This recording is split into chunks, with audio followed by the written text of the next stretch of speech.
సాయి కృష్ణ ఉదంతంలో ఆ కేసుని ఎలాగ చెడగొట్టొచ్చు అన్న అన్ని కోణాలు జరిగిపోతున్నాయి.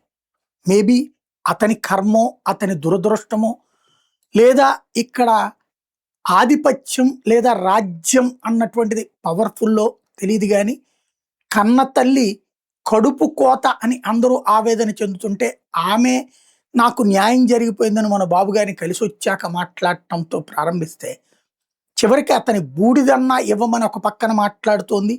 మరి ఆమెను ఎవరు లీడ్ చేస్తున్నారో తెలీదు. జ్యుడిషియల్ ఎంక్వైరీ కావాలంటూ మ్యాజిస్ట్రేట్ కోర్ట్‌లో పిటిషన్ ఏసింది. అబ్సర్డ్ అనమాట. దేనికి పనికిరానటువంటి పిటిషన్. జ్యుడిషియల్ ఎంక్వైరీ అంటే సిట్టింగ్ న్యాయమూర్తులు విచారణ చేయరు. అది ఒక మ్యాజిస్ట్రేట్ కోర్ట్ డిసైడ్ చేయలేదు.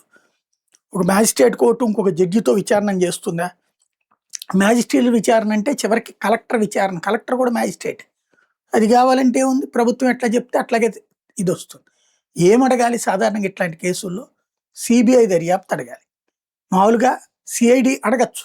ఇక్కడ ప్రభుత్వమే కదా ఇందులో పాత్రధారి, సూత్రధారి.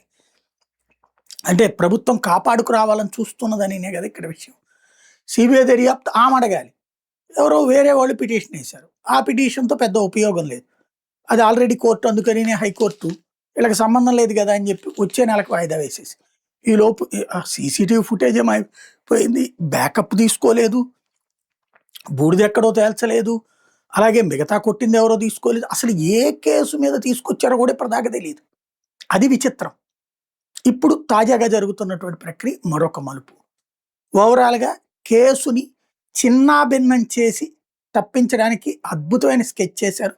మేబీ ఎవరి నుదుటి రాతన ఏం రాస్తుందో ఎవరు చెప్పలేరు.